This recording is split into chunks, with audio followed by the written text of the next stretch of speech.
Time to finally start breaking out short sleeves again. It's been hot, man. I'm not even kidding. Like, Saturday was probably the last time I was gonna wear anything long sleeve for a while. But yeah, short sleeve time, man. Woo! Love it. It's gonna be awesome. And I actually just realized, like, prior to pressing record, I'm like, I picked a great color combination today. You got orange and teal. I think this is teal. Looks like teal. I don't know. I think it's still a great color combination. Actually, that does remind me that Peas Macarons has this same shade of like blue with pink. And that works too. But personally, I'm thinking like, okay, if pink is involved, a girl should be involved. And if it's orange, it should be worn by a guy. That's why I have here. And it's actually, and I actually think it's easy to remember because both boy and orange have the letter O in them. So that works. Let's get to my low, my high, my active kindness, shall we? I have to say that my low is I mean, yesterday, like, as a collective whole, the weather was great, but there were a few times that, it rained. And when I was with my father watching my nephews, which was my act of kindness, by the way, as well as, being with them, that was my high. Like, of course, like, as we were, because we usually like to take my twin nephews to see their great grandparents, or my grandparents, actually. And of course, it's like, raining a lot. So, kind of bad luck there. But it was fun, got to play with my nephews. They love listening. They love it when I play the song "I've Got a Lovely Bunch of Coconuts" on my phone. Yep. It was fun. Yes, it was fun all around. And we got subs from Meniere's. I got myself a Philly cheesesteak with lettuce, tomato, and mayo. Like, obviously, the Philly cheesesteak comes with grilled peppers and onions, but had to get lots of healthy vegetables in. What did my father? I know my father. My father usually gets like a roast beef sub with some tomatoes, some black olives, mayo, and a few other things I can't think of at the moment. But it was a good sub, and we got ourselves some onion garlic chips. Which, okay, I'm just saying right now, like, why are onion garlic chips like only from Weiss? Those are like the greatest chips ever, and like no one else is making that flavor. I mean, Lay's, Ruffles, what are you doing? Make something onion garlic, please. That'd be awesome. Love those chips. Then again, I love me some alliums. Oh, right. Alliums are a class of vegetable like onions and garlic and shallots and stuff. The ones that, well, let's be real, they make your breath stink, but they taste so good. Actually, they make your breath stink. They make your whole body stink. Like, yeah,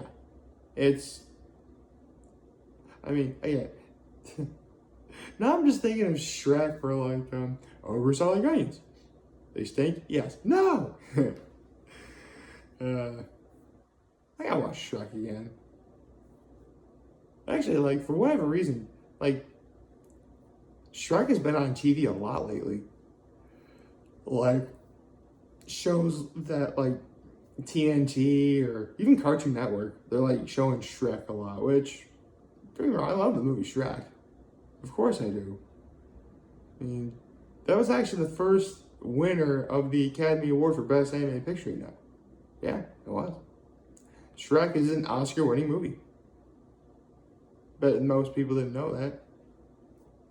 Okay, I know I'm probably procrastinating, so let's get this started. Good morning and happy Monday, everyone.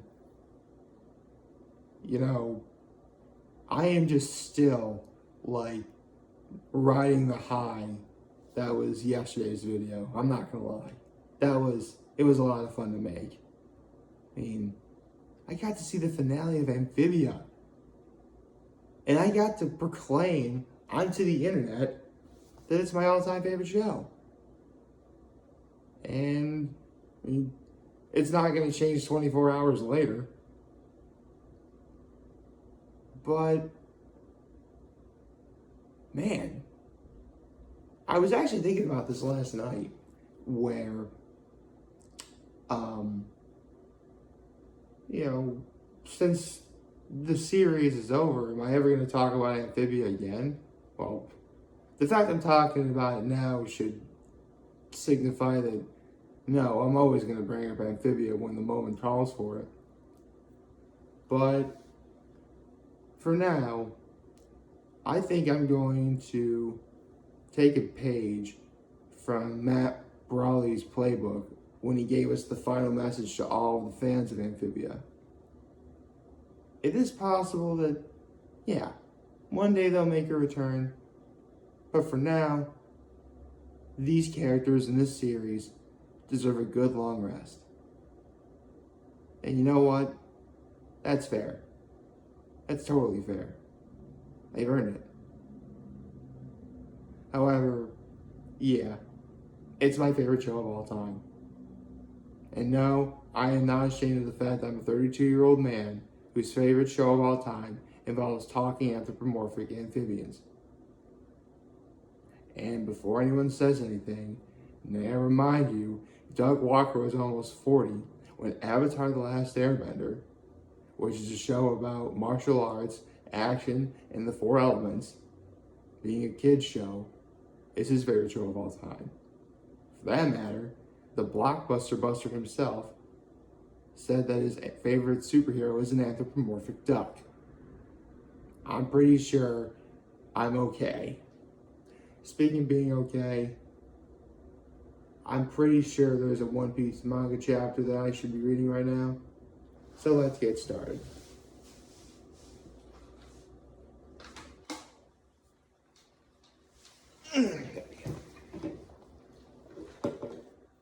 So as I'm loading this up, I should probably ask, hold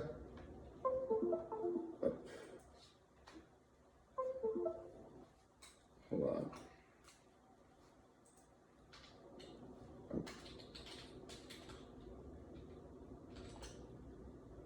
All right.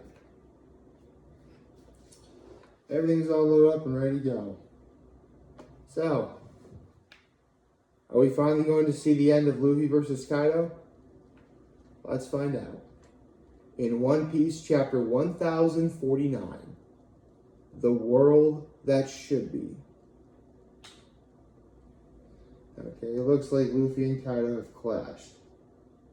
And it appears that Kaido is giving Luffy due praise for, reaching this point in their battle. Which, it is Kaido, so it makes sense. But then Kaido says, you can't change the world, alright? No. No way. We have our Kaido flashback. We get to see what Kaido was like when he was young. Man, fans have been waiting forever for a Kaido-related flashback. And we're getting one here. This chapter's already great. Okay, so looks like shows Kaido as a 10-year-old boy in what is known as the Vodka Kingdom, and it appears that at the age of 10 he has become the ultimate soldier who thirsts for battle. Okay, let's see. Several years later,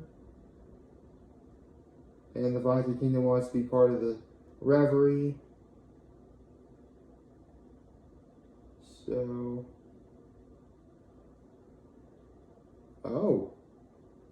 it appears that Kaido has been sold to the Navy in exchange for the Vodka Kingdom joining the Reverie.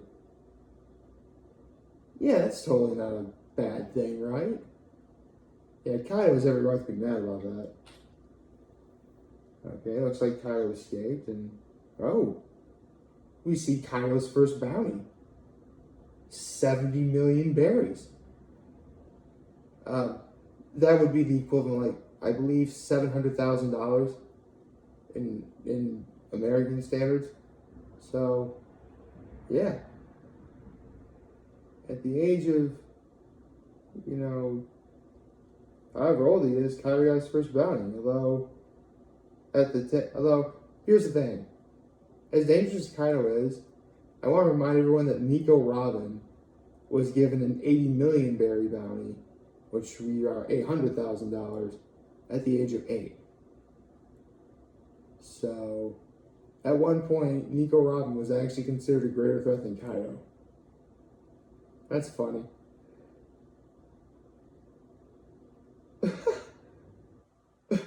No way. Okay, so when Kaido was first introduced, one of the things that was said about him was he had been captured multiple times by the Navy and escaped. You're probably wondering how the Navy did it. They didn't do a gosh darn thing. Kaido let himself get captured because he wanted to eat the food on prison ships. As if the ship itself was a cafeteria. So basically, getting captured for, say, someone like us would be the equivalent, would be the Kaido, like Kaido would be the, Kaido getting captured by the Navy would be the equivalent of going home and going to bed. That's great. Okay, let's see. Full of Island. Kaido's now 15 years old. He meets Whitebeard, okay. Huh. Looks like we see a silhouette of Big Mom. Interesting. Very interesting. Okay. And it looks like they're going to God... Oh, the God Valley incident. Interesting. Of course, probably not really going to see what happens. But the Rocks pirates have been defeated.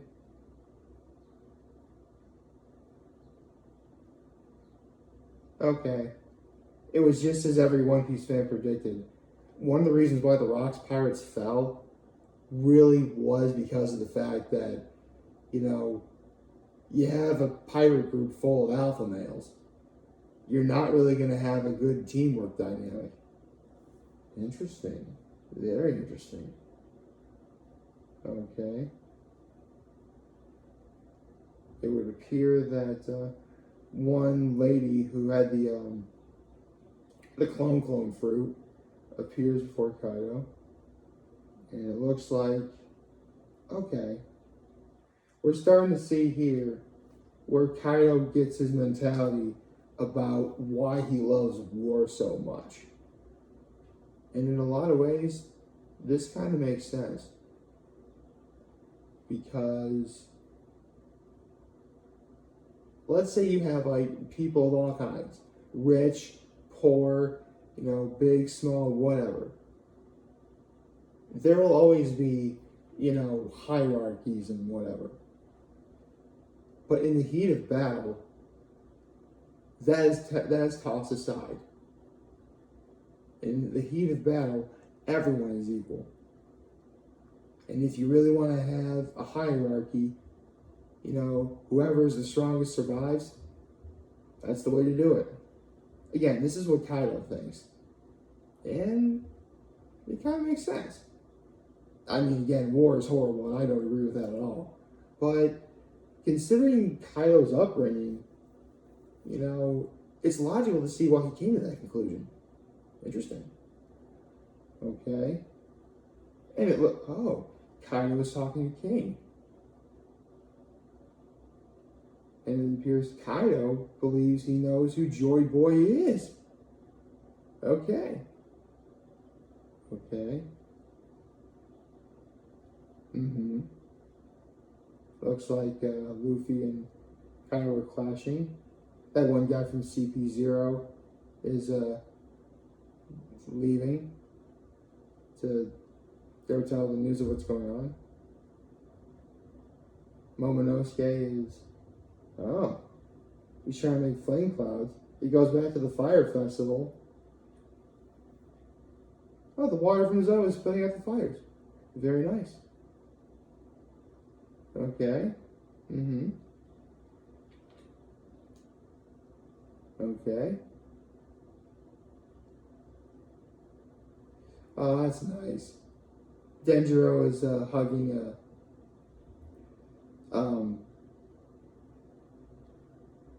Hiyori for going through all that she did. And it really does appear that she's breathing a sigh of relief. Because she's been suffering for 20 years. She's earned that. Okay. Kaido's flame clouds disappeared. Onigashima is beginning to fall. Okay, this is very important. Kaido then asks Luffy, what kind of world can you create? And it looks like Luffy has an answer. He says, I'll make. Oh, cool. Momonosuke makes flame clouds. And they're sitting in the Yashima, helping it land safely. Here we go. Luffy says he'll create a world where his friends can eat as much food as they want. And then Luffy wins the conflict. Wait. Did I just say what I think I just said?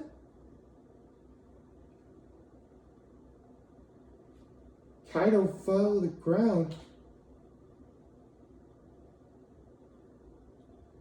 There's a comedic Kaido-shaped hole in the ground.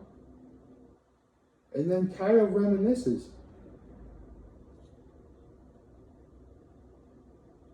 Thinking he knows who Joy Boy is. Joy Boy is the man who will show up to beat him in the future.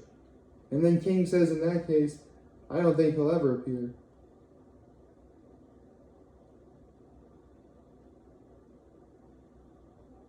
And then Onigashima lands safely. Momonosuke's collapsed to the ground exhaustion. Luffy's fallen to the ground. Also in exhaustion.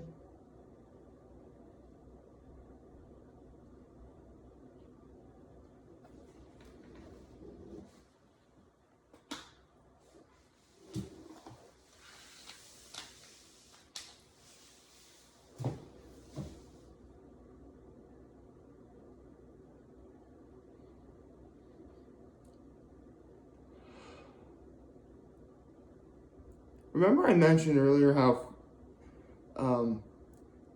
Hiyori was breathing a sigh of relief after about, suffering for 20 years? That is exactly how I feel right now.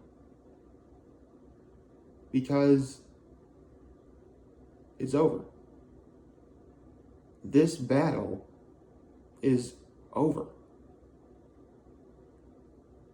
Luffy has defeated Kaido. The raid is essentially over. A raid that, may I remind you, started back in late 2020.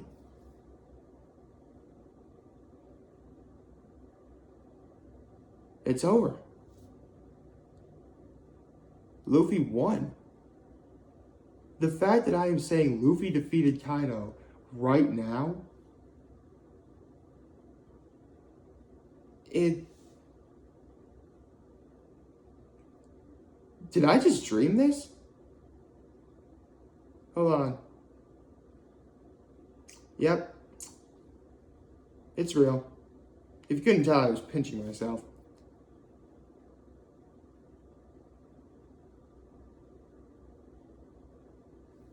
This chapter was incredible. I can say that it satisfied everything. We got to see Kaido's flashback.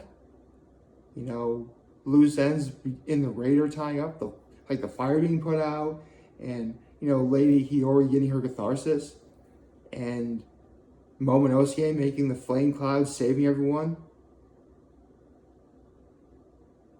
and Luffy giving Kaido the biggest punch to the face, quite literally, I think anyone's ever seen in fiction. Folks, it's over. The fact that those words are coming out of my mouth right now makes me so filled with emotions. And I literally just got over the emotions dealing with the Amphibia finale. Okay, seriously. The stars are aligning right now. They are saying, Nick, you're going to end these 100 days with some of the best emotions ever. And it's looking that way so far. But I'll have to save my overall thoughts on Thursday. So I hope you all liked this video. If you did, leave a like, and subscribe. The YouTube algorithm really loves that sort of thing. The more you like and subscribe, the more, content I can make and stuff like that. It's great. And as always, I am very humbled that I made this video for all of you guys to watch and enjoy for today. I'm hoping we have a wonderful Monday. And if you ever want to talk or chat, I'm always going to be here to lend an ear. I'll always have your back. Take care and make good choices. Honestly, one good choice I can make is read the chapter again. Take care.